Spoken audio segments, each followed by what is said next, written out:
Welcome, everybody. My name is Adam Hopler with the law firm of Hopler, Whelms, and Hanna, and you have somehow stumbled upon a webinar. I don't know if you hit a button, if you knew what you were doing, but that's where you are. Today, we are going to be talking about myself and Miss Holly Hight about caregiver burnout. And we're going to give a little bit of a background on guardianship as well. So it should be good. We're looking forward to it. But I guess to maybe get us rolling here, just to kind of get us moving a little bit, and I'll introduce myself a little bit more when I'm talking about guardianship here in a minute. But yeah, Holly, if you can maybe, for those of us who are present and for those who are later going to participate in the recording or watch it at a later time, tell us a little bit about yourself, where you come from, where you're working, what kind of things you do, just so we have some context for why do we want to listen to Holly talk about caregiving. Well, we'll see about that, but thank you all for joining us today. And my name is Holly Hight, as Adam said, and I am the caregiver specialist at the Lee County Enrichment Center. So what this is I help caregivers connect to resources within the community. We have support groups, basically anything we can do to help a caregiver survive their journey of looking after someone and also helping them to look after themselves. So I was a caregiver for my grandmother with Alzheimer's disease and for my other grandmother as well before they passed away. So I feel like I can really contribute to, how you're feeling, how stressful it is, and just be there and listen as an open ear. But I'm from Sanford. I went to UNC Chapel Hill and moved back home, and this is where I'm at now. So thank you all for listening. I don't know everything, of course, but if you have any questions, just please let me know. That's awesome. My email address at the end. So if you need any resources or anything that we talk about in the PowerPoint, I'd be happy to share that. Yeah, excellent. And we'll have contact information and certainly the GChat, or not GChat, but the regular chat box is off to the side. So just as and I'll probably say this again, but if you have questions as we're talking today, those of you who are participating live, you can drop those in the box over there. We'll pick them up and try to allocate some time at the end for Holly and myself to work with those questions and do our best to answer them. Holly, real quick, just to kind of follow up on a couple things you said there. So your position, you're in Lee County. Just in your background, you've got Lee, Chatham, Moore, resource guys. Do you work in other counties, or is that just that you guys have a uniform system there? I don't usually work with other counties, but if someone comes in from Harnett or Moore County, they're not sure where to go, I try to help them with any questions they have. Yeah. So I always like to keep the other counties' resources guides nearby. Yeah, that's smart. Do all counties have a caregiver specialist, or is that a county by county choice? So each county should have an area agency on aging, and I'm not sure if they allocate a caregiver specialist for every county, but they should have someone at the local enrichment center or community center that can help seniors or caregivers. Okay. Yeah, I know there can be some variation, and it's hard to know like what stays the same everywhere and what's different.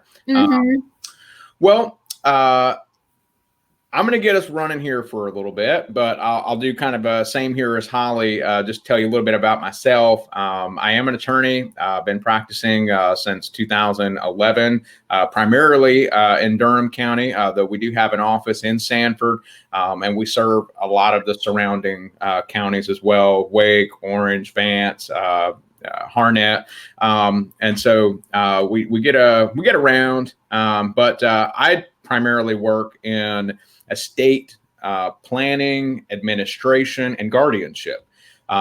Sometimes that's fairly, we'll say, run-of-the-mill things, planning, writing wills and trusts. But then other times it can be working with folk through contentious issues, disputes about how an estate should play out, or even about who ought to be a guardian or something to that effect. So that's what I've been focused on for pretty much the duration of my career. I'm married, have way too many kids, so they keep me pretty busy. One day I hope to have hobbies again, but that's something I have to look forward to. But to get us kind of rolling here for a little bit, I'm just going to talk a little bit about guardianship. And so I think it's probably good to start with, what that is. Guardianship is used, that word is used in different contexts legally. There is a way in which a person can be named as a guardian specifically for a civil dispute. So if two people have an argument and maybe one of the people that's in that argument is no longer able to advocate for him or herself, the court may decide to appoint somebody for the limited purpose of that particular action.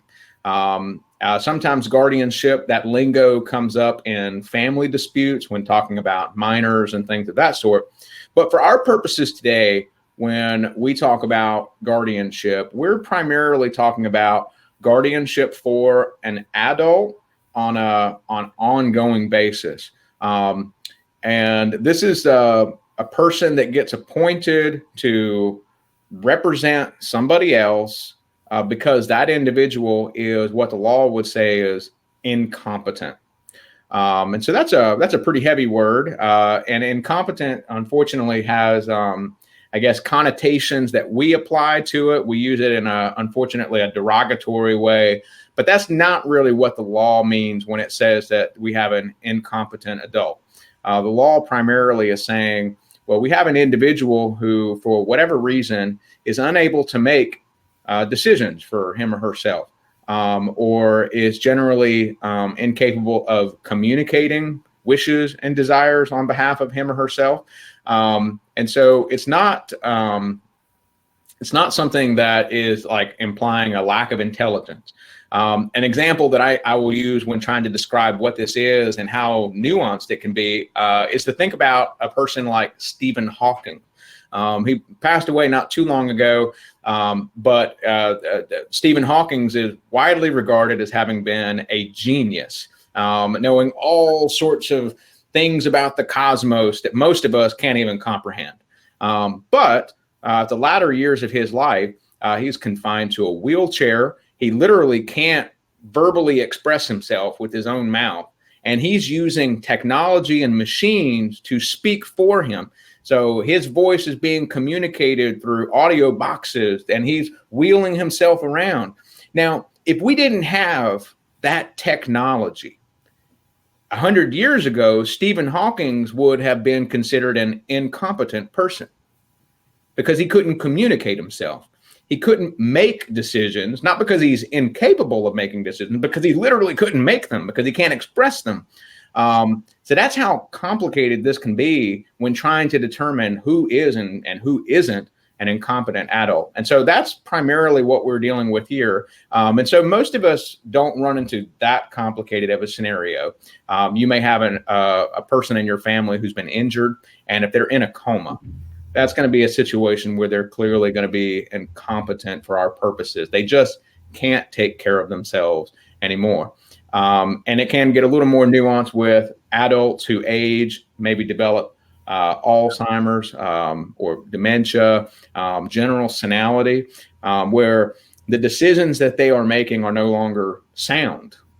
They may be verbally expressing decisions, but the decisions that they are expressing are not based in what we might say is reality. What is actually happening. They think they know what they're doing, but medical science would help us to determine that no, in fact, they don't. Now, what the court will do when you have an individual like that, and it has been established, and that's a process that you have to actually go through. You can't just say that a person is incompetent and give them a guardian. We have to have a court proceeding for something like that. So if we go through that court proceeding exhaustively and we determine, yes, this person is not going to be able to handle their own affairs anymore, we're now going to name a guardian. And this person is going to pretty much, we say oftentimes that, walk in somebody else's shoes. That's pretty much what this person is going to do. You will be both yourself and legally this other person. You will make their decisions about where to live, about their medical care, about their finances. You will be responsible for, generally speaking, reporting to the court. statuses about finances and things of that sort, so that there is a level of accountability that's in play. So as you begin to kind of think about the reality of handling somebody else's affairs, all you have to think about for a moment is how complicated your own affairs are. Many of us really struggle just to kind of keep up with all that we have going on. And so it can be quite a burden for somebody to essentially play two roles. There are different types of guardians. And so as is listed here, the names: guardian of the person, of the estate. In the law, what we do is we take different camps of authority. We have all authority that a person can make, and then we can split it up into different segments. And so the one segment that we would have, guardian of the person, is about medical, living, general decisions about what your dietary restrictions are going to be, et cetera. But if it deals with the person, him or herself, medication, the litany can go on to things that would affect the human body. Those are decisions about the person. It is possible to say we only need a guardian to make decisions about the person. And so in that case, the court might say, well, we're going to name you as only guardian of the person for this individual. And so then you would essentially give instruction about where this person will go from that point forward. There's a counterpart to that, which is essentially everything around the person, guardianship of the estate. So the things that a person may have: personal property generally, bank accounts, real property, houses, land. But anything that amounts to stuff is what we refer to as the estate. And, sometimes when we hear the word estate, we start thinking Downton Abbey, and, very rich. And that is certainly a place from which that term comes, but that's not really the limitation of it. You do not have to be rich to have an estate. If you have anything, you have an estate, and that's a pretty low bar. So if there is some kind of financial stuff that needs to be managed, then more than likely we also need a guardian of the estate. There are some exceptions that play into that, but that's a general rule. So when the court analyzes the situation, if they determine that the person needs both a guardian of the person and a guardian of the estate, then they'll say, all right, well, we're going to issue a general guardianship. And so at that point, this individual now manages all of that authority. Now, as I mentioned before with the Stephen Hawking's example, this can get pretty nuanced from time to time. And it is possible in some scenarios for a person to have a limited capacity in such a way that maybe they can make some kinds of decisions, but not others. And so it can be appropriate in a certain circumstance for the court to say, I'm going to create a limited guardianship. And a limited guardianship really applies to any one of those three that I just went. It could be limited of the person, it could be limited of the estate, and it can be limited, both of those things, in general guardianship.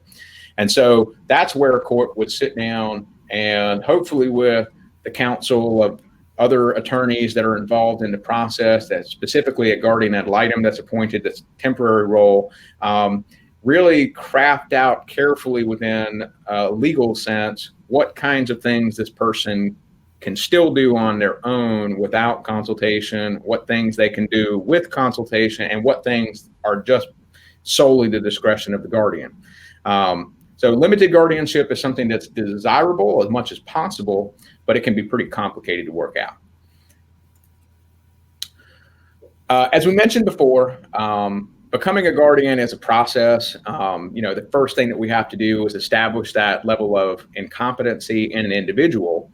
But then past that point, the court begins a separate process, completely and distinct from the question of whether a guardian is needed, to who is the best fit to serve as a guardian.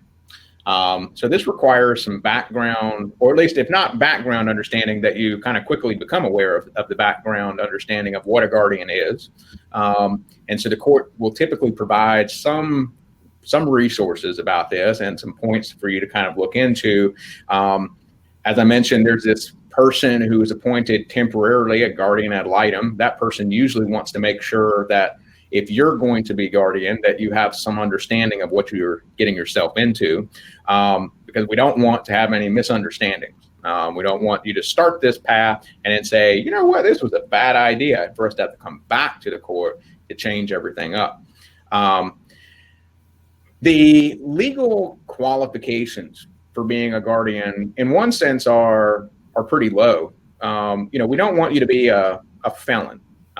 We don't want you to have been accused of malfeasance or violation of the law that relates to trust in a fiduciary way, management of funds or mismanagement of funds, I suppose. And so we're going to look at your background to make sure that we don't have glaring problems. But then beyond that, it's desirable that the individual is local. But if you're not local, there are ways to work with that in terms of registration. And then from there, what we generally deal with, given how low those standards are, that if you are a person who can, you can be bonded, you've got good credit, you haven't had any criminal history, you're a person of good standing in your community, then you could technically serve. And so then the question comes into, well, what's the best option? Now, we generally want a willing participant. So the court doesn't like to go out and make somebody do this. So we're going to have that limitation, people who actually ask to do this, but you may have multiple people who ask to take the job on. That's a great scenario if we find ourselves in position in one respect that we have multiple people who care enough that say we want to do this. The flip side of that, though, can be that when you have multiple people who want to do this, they all suddenly see each other as competition. And we may be in a position where instead of people focusing on how good they are, they want to focus on how bad all the other options are. So this is an unfortunate, unintended consequence that can come about. So the court will have to very carefully consider those options. And unfortunately, our law gives very broad and non-specific indications of priority, in that we will prioritize an individual before we go to a corporate entity. And we will generally prefer a corporate entity that specifically serves in a guardianship capacity over public options. And public options would be essentially the Department of Social Services serving as guardian of the person, and then usually some attorney or other qualified individual to serve as guardian of the estate. And so the court will go ahead and separate, but have both of those authorities as necessary for an individual as a last resort. But we don't have, beyond that, anything specific in the law that says why one person would be better than another. Not even, as you might think, like, well, spouse over children. That be something you might think that makes a lot of sense, but that's not actually written anywhere. So it would be more of a thing that we would just kind of assume that we might give priority to. So you have to go through this process, and that court proceeding hopefully is not contentious. Hopefully it's very clear what we need to do. One way that you can make sure, or help, I guess, hedge your bet, so to speak, is to have what's called a healthcare power of attorney. A healthcare power of attorney may actually help to avoid the need for a guardian. But if it doesn't, and there are reasons why that may be, usually you can state in that what your priority is. Who would you want the court to start with? And if not that person, where do they look? And if not that person, where do they look? And suddenly we do have a ranking. And that makes things a lot easier for folk, because they know that it's not a guess by the court as to what your wish is. It's actually your stated wish. So that's something to think about if you haven't thought about that before. Really, anybody can do that, and probably ought to have a general power of attorney and a healthcare power of attorney, if for no other reason than to simplify a potential guardianship proceeding down the road. As we mentioned, these powers are pretty broad, and they cover a whole litany of things.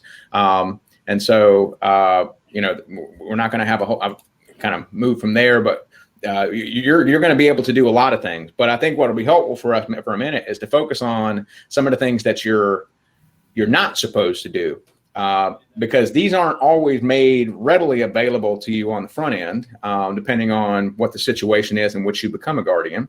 But you should not be doing anything that is not explicitly and directly and obviously in the interest of the person whom you are guardian for. That's one way to think about it. You are, when you act on their behalf, acting for their interest and their interest alone. So you're not supposed to benefit others. You're not supposed to benefit yourself. If you are in a position where you think that benefiting someone else or even benefiting yourself is going to be something that is actually in the best interest of your ward, is what we call the person that's incompetent, you probably want to ask the court about that first. And so you would make a petition and say, here's the situation. This is what I think I ought to do. But because it's going to benefit, again, me or someone else, I'm not going to do it till I hear from you. You're also supposed to keep things separate and distinct, not commingle. And as you can imagine, this suddenly gets confusing if you are one person, but you have your own decisions and your own finances to manage, but you also have someone else's at the same time.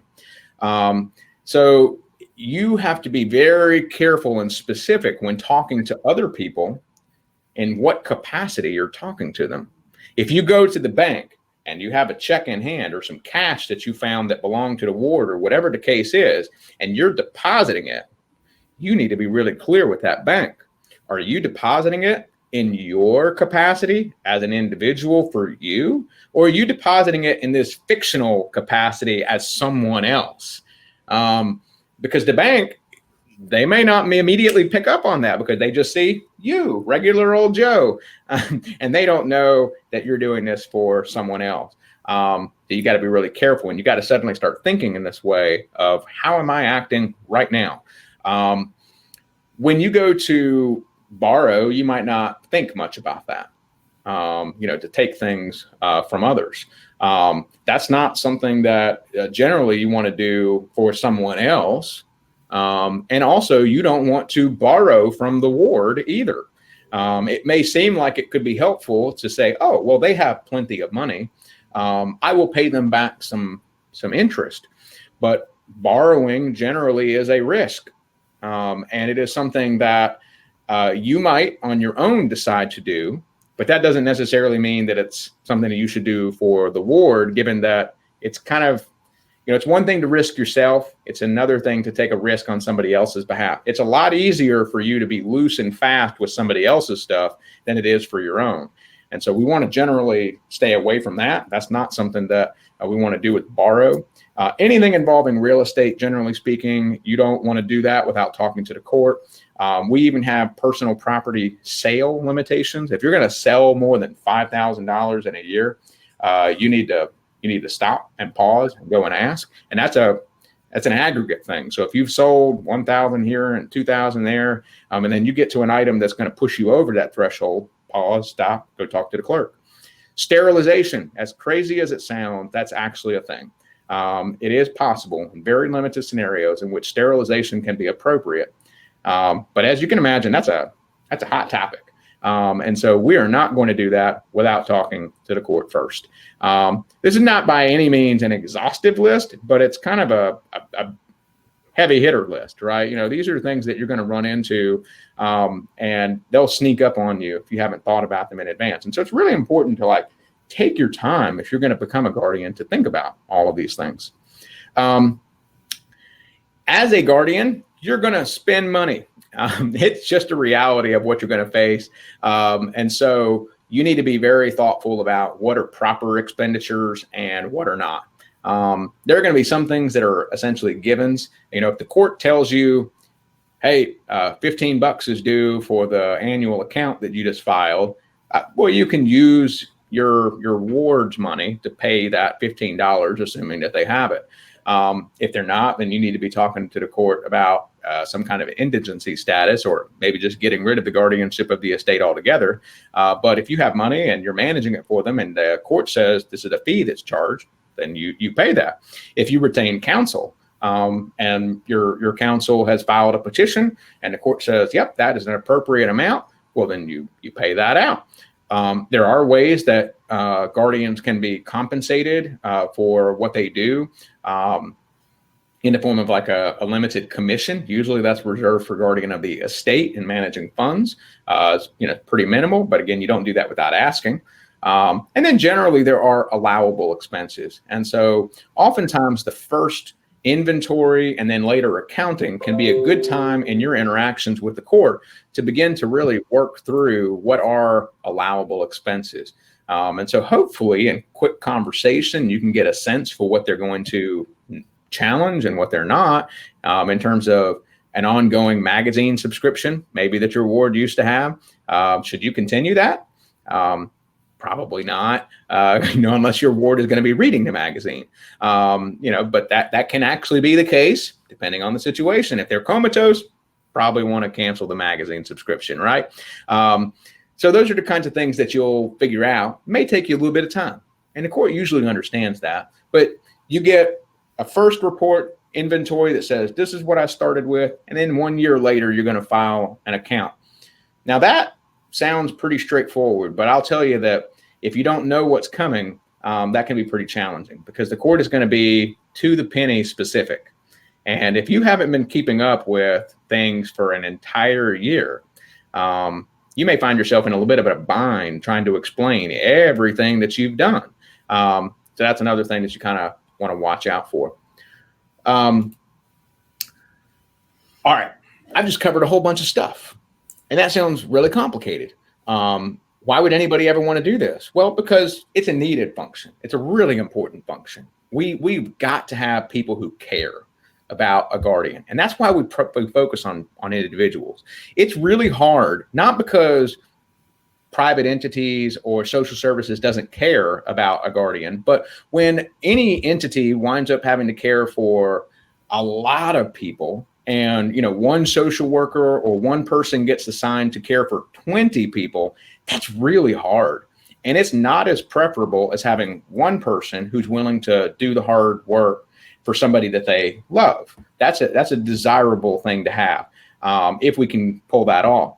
But it's still a lot for one person. And I can't imagine being in any position where you had to manage more than one, but that's what we have with private entities and Department of Social Services. It's just a reality. So if you find yourself in this position, what you're really going to have to start thinking through is, what do you actually have to do? And what can you get help with, right?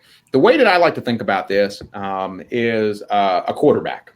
So when you put a quarterback onto a football field, they never go out alone, right? You never have a quarterback standing there hiking the ball to himself. That would be, I guess, professional suicide in a way. I mean, they would just be slaughtered. Like, it would be run all over the field. The game would be over so fast, right? It wouldn't even be fun to watch. Everybody say, oh, that's awful.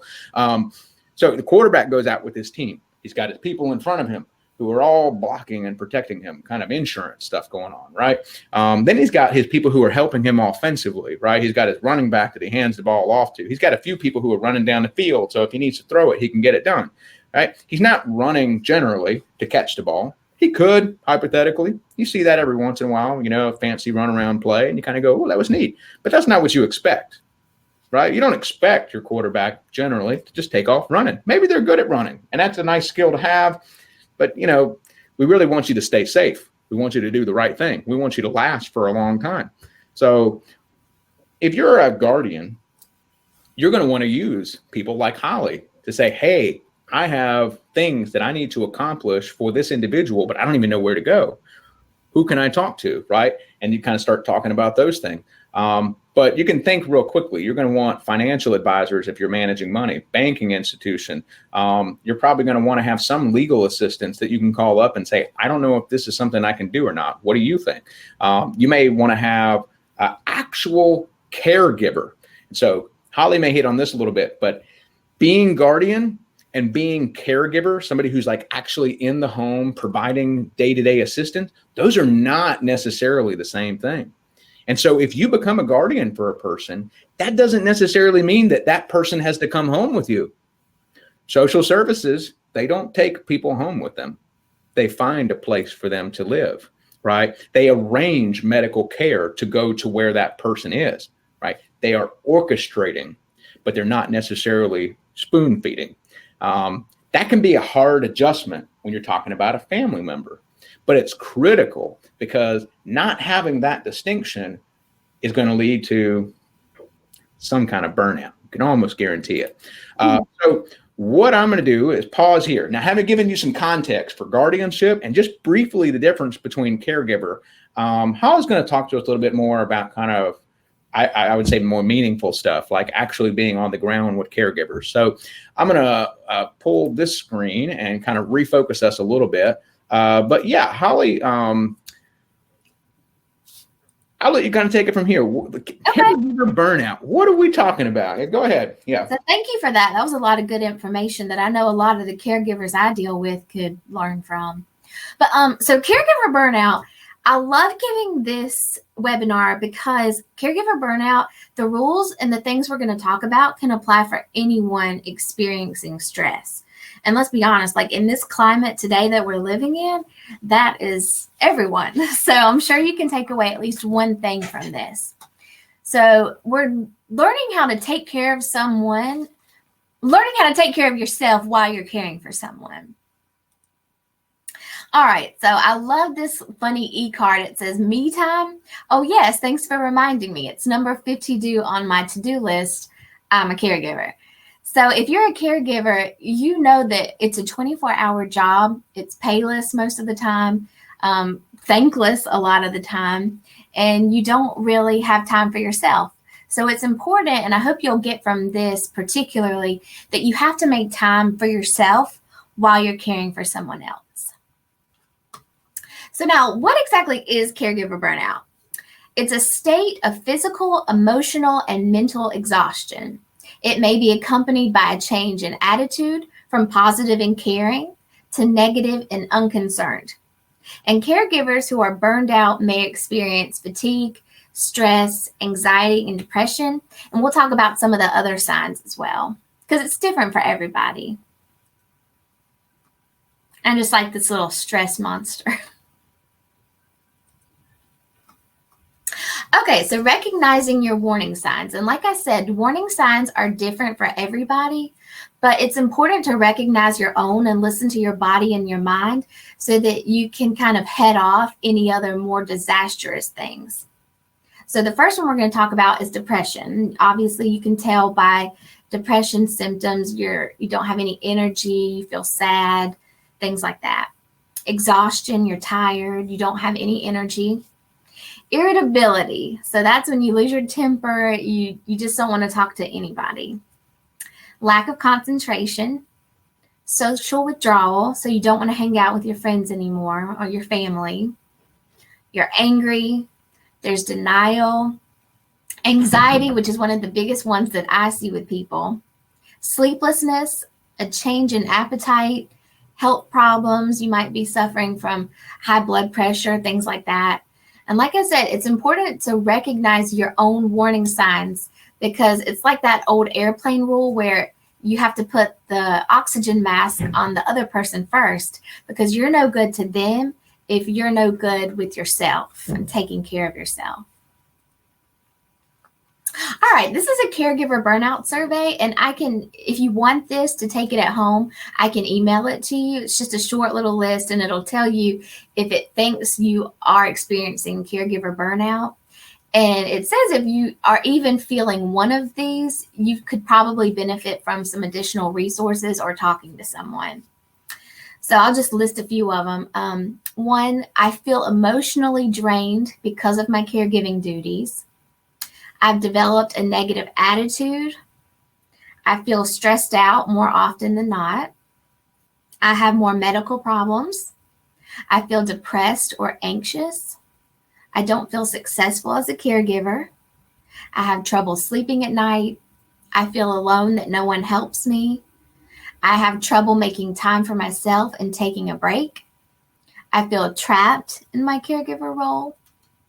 I feel hopeless, as if there's no help for my situation. Or I've become angry and frustrated, and sometimes take that anger and frustration out on the person I care for.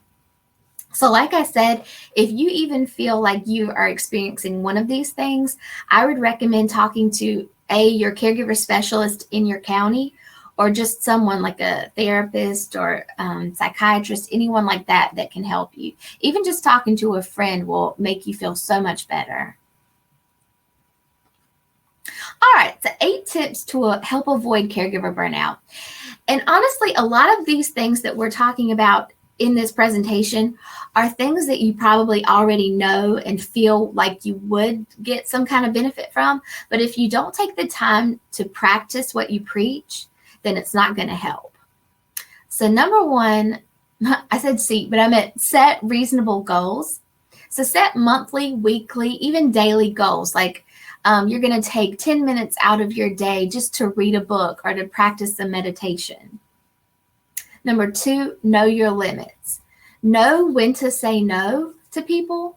If you feel like one more thing on your plate for that day is going to send you over the edge, tell them, no, I can't pick up the kids today from daycare. I need you to do that. So just know that.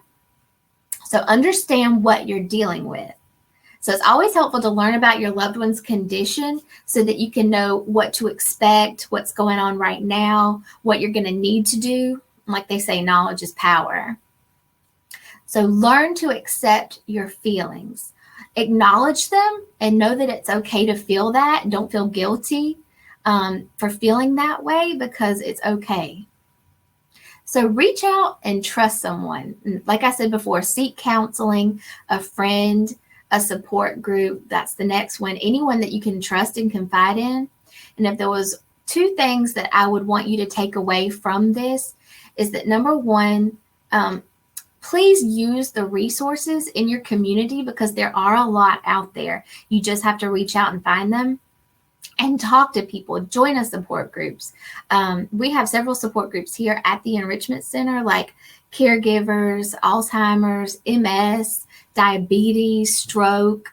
We have a lot. So just look in your community. And if you feel like you need to talk to someone, please, you would be surprised how much energy and just support you feel. So stay healthy and positive. We hear that all the time from our doctors. It's always important to exercise, eat well, but it really does have an impact on your mental and physical well-being, and it'll help you as a caregiver with your stress. And the last one is be realistic. Set your expectations accordingly. For example, in our support group that I mentioned, people often get discouraged when I think they hit the realization that if their loved one has Alzheimer's, it's not going to get better. So just be realistic and know that sometimes it's not what's happening, it's how you react to it. All right, so this is the fun part, common stress relievers. And if we were in person, I would be passing out chocolate right now, but unfortunately they haven't created that way to do that yet online, so maybe one day. But number 1, take a break from news and social media.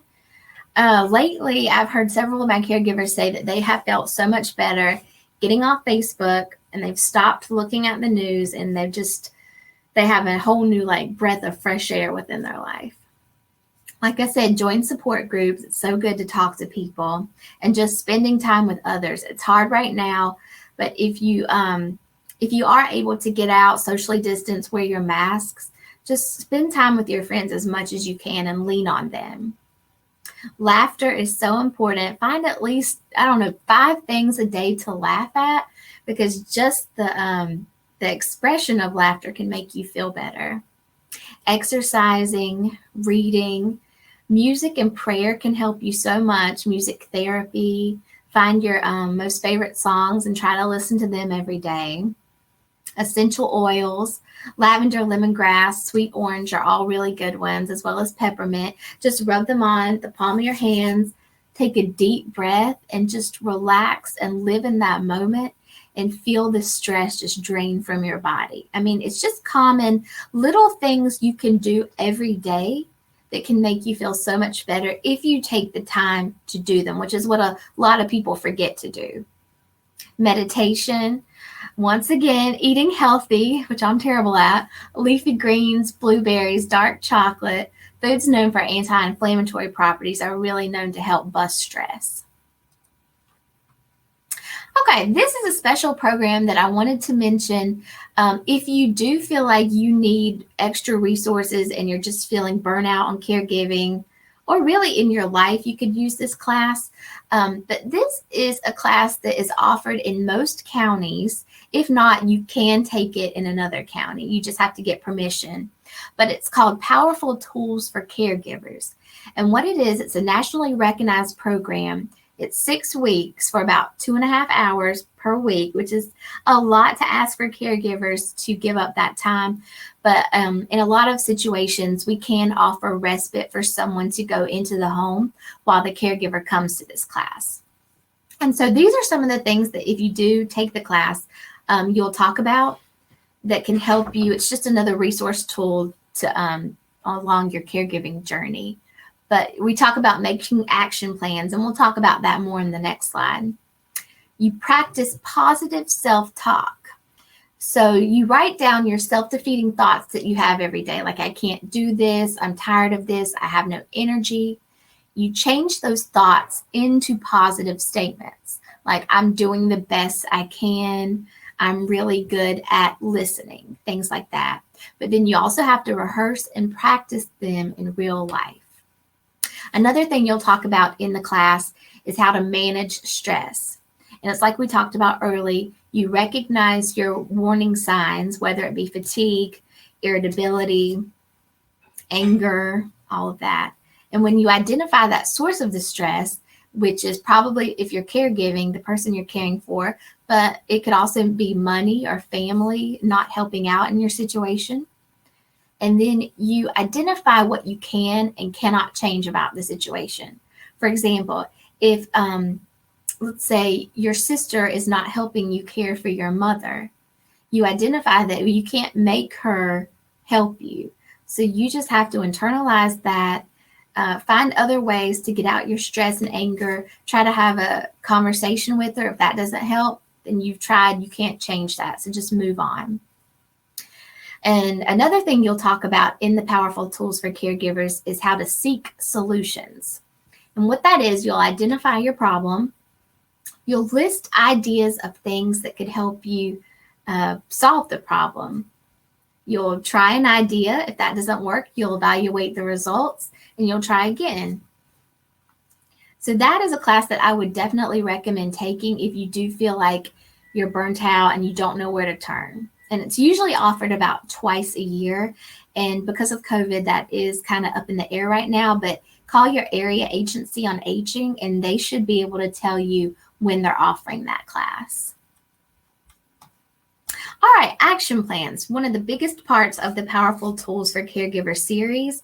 And this is something that you can utilize whether you're caregiving or not. It's just a way to make more time for yourself to take away some of that stress.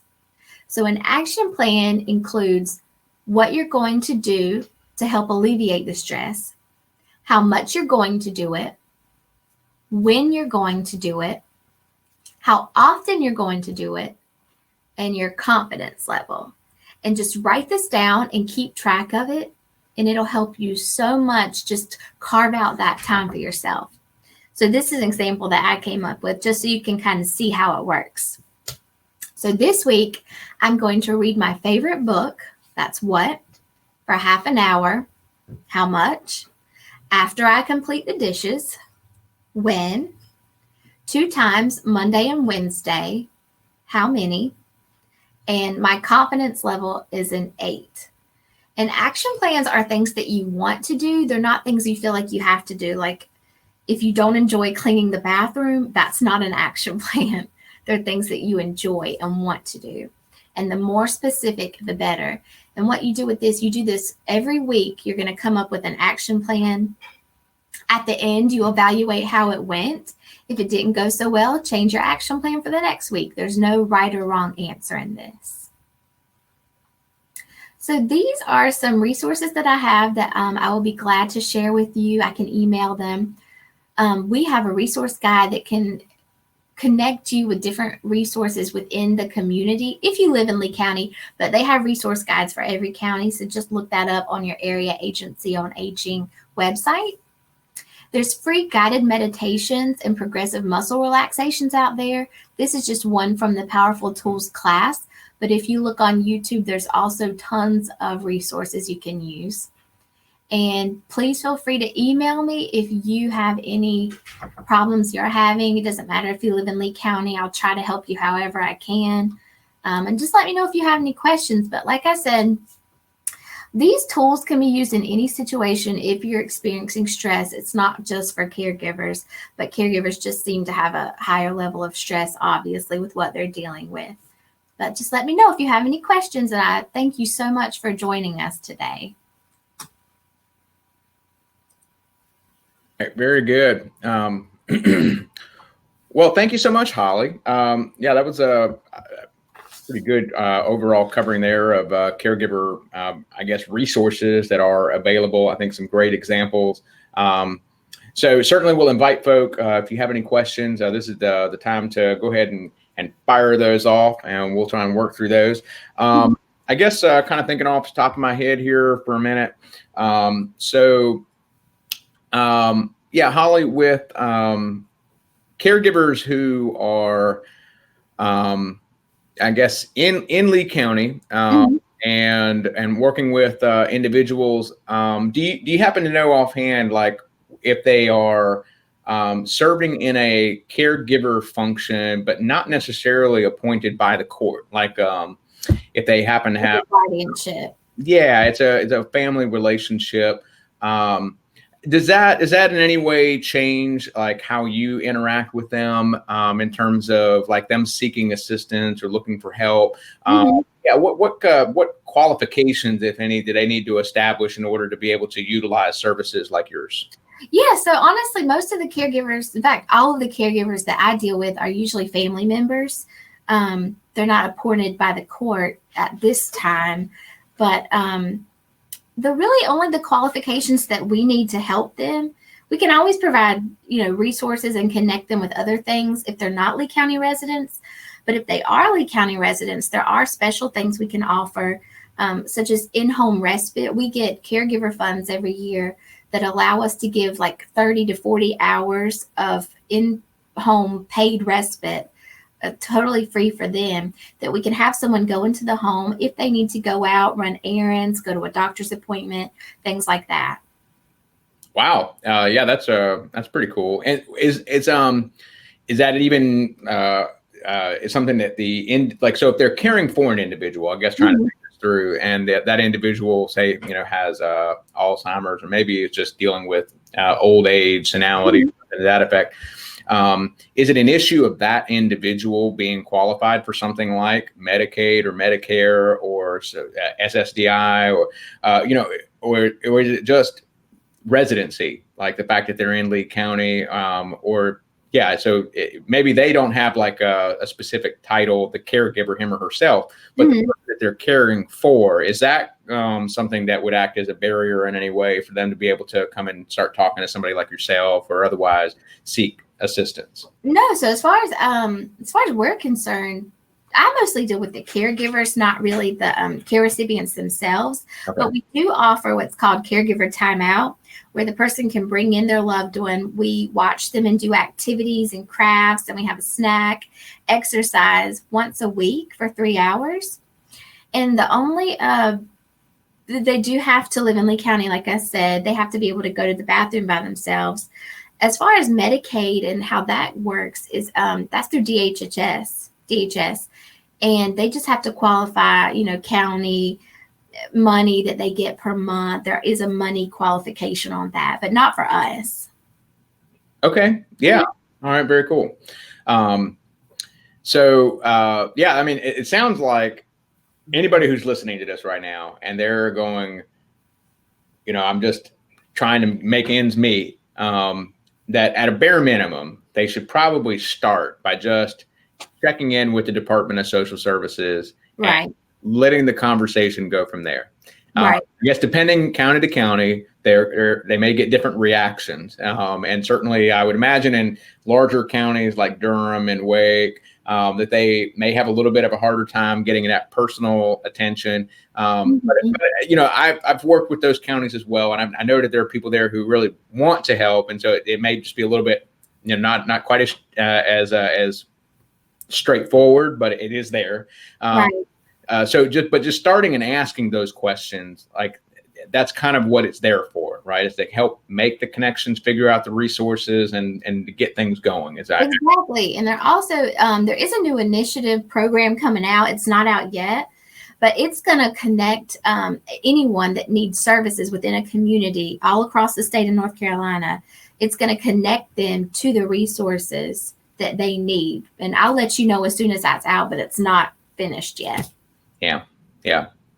So we do have a question that's popped up here. I'll read it and then we'll kind of work on it together. It says, what is the need or demand to serve as a guardian or I think that's healthcare power of attorney for people that do not have anyone to serve in this role? So what that sounds like to me is an individual who does not already have a named agent to act on their behalf, and guardianship is needed, but there's not a clear individual, family member, friend to like stand up and take that role. In that scenario, we would be looking at, again, like some kind of a corporate or public appointment.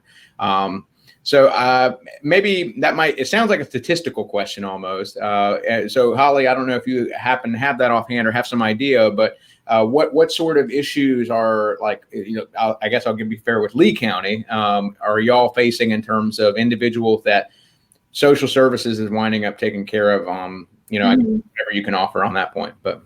So I actually just had this question yesterday. It was someone that was needing someone to be their power of attorney, healthcare power of attorney, but they didn't feel comfortable asking anyone in their life. And honestly, I wasn't really sure what to do. I know that attorneys can do that, but you might know more about this. I found that there are professional fiduciaries that can deal with that kind of thing. Yeah. So certainly, depending on county practices, so you'll have two real questions when you get to this point. It's going to be that question of who's going to make ongoing decisions about the person, where they're living, what kind of health care they're receiving, medication, things of that sort. And then you're going to have somebody else that's dealing like with money management, right? And processing assets appropriately, keeping them according. So it's not uncommon for an attorney to serve in that role as manager of finances or guardian of the estate. That oftentimes is going to be the case from a public standpoint. But as it relates to guardian of the person, usually at that point, we're talking Department of Social Services is jumping in, and or there are some various actual corporate entities that are specifically structured to serve as a guardian. So, your auto mechanic, just because he's incorporated, can't be appointed to serve as a guardian for someone. That's not going to work. But there are corporate entities, off the top of my head, Lifelinks is one, and you may be able to think of some others, but they are not the state and they are not an individual, but they are a corporate agency that has been specifically developed and designed for this purpose of serving in that function, making decisions for a person about medication, healthcare, well-being, location, diet, everything. So if that's not quite the answer you were looking for, or maybe feel free to clarify. I think Sarah is the one who asked that question. Be happy to clarify on any point of that. But and might have been another. Okay, there we go. Okay, we got some confirmation on that. That's great. So let's see here. I guess, Holly, do you have any additional thoughts or even questions of yourself that kind of popped in your mind throughout our presentation today. Yeah. No, the biggest thing I would like people to take away is just to, like I said before, find the resources in your community, because they can help you so much in ways you might not have thought about, and just take advantage of those. And if people offer to help you, say yes, please. Don't deny them that, service, because it can help you too. Excellent. And I have had a question here that says, do you think supported decision-making has a chance to become law in North Carolina? And so I'm curious, first off, Holly, if you are familiar with supported decision-making, and if you do, if you have thoughts on that, and I am kind of looking it up myself here on Google. I'm not, enlighten me. I don't know. The first thing that came to my mind was like assisted suicide, but I don't think that has anything to do with it. Yeah, real quick, it sounds like supported decision-making allows individuals with disabilities to make choices about their own lives with a team of people that they trust and have in play.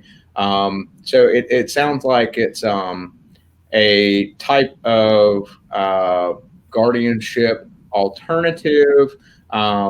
And as of right now, I'm not aware of any movement in North Carolina for this particular option, but I'm fascinated and certainly going to take a look into it. I will say that the UNC School of Government, a little unrelated, is constantly working on all sorts of help and assistance. One of the things that it's not exactly the same, but they are working and have started a elder abuse network, and they're in the process of working throughout the state and each county to develop a series of institutions and resources that people can look at to kind of start talking about conversations happening. So it sounds similar in thought of like having coordination between various resources, and it's meant to try and get past the sort of reactionary element of elder abuse when we see that taking place. So I don't know if necessarily this is where North Carolina will go, but I do see and certainly strongly support and encourage all efforts to kind of coordinate resources across various institutions. And so I'll definitely check into that afterwards. I think keeping an eye here on my chat, and one pops up, we'll throw it out there, but I think we've probably hit the end of our time here today. And so I will certainly encourage folk that have that moment where you thought of a question after the fact to certainly invite you to reach out to us. I took the liberty of putting up a website address for Holly, so you can find her information there, and reach out to either one of us. You can go to hoplerwhelms.com, which I think has been kind of put out throughout the advertising as a way to connect with myself or others at the firm, so that if you have additional concerns, questions, we'd be happy to field those and help out. But Holly, I really appreciate you taking some time out of your day. Well, thank you for the opportunity. I hope it was helpful to everybody. Yeah, we'll find out because our little presentation here is recorded. And so when we wrap up here today, this will be posted online. And so others will be able to have the opportunity to come back and take a look at it. So if you thought that this was helpful to you, please don't hesitate to share it with others and say, hey, you can go back at the same link. Everything that we've covered can be reiterated through the magic of the internet. So there we go. Well, with that, I'm going to sign us off. I wish everybody a happy Friday and the rest of your week from here. Holly, thank you as well. And we'll talk again soon. Bye. All right. Bye-bye.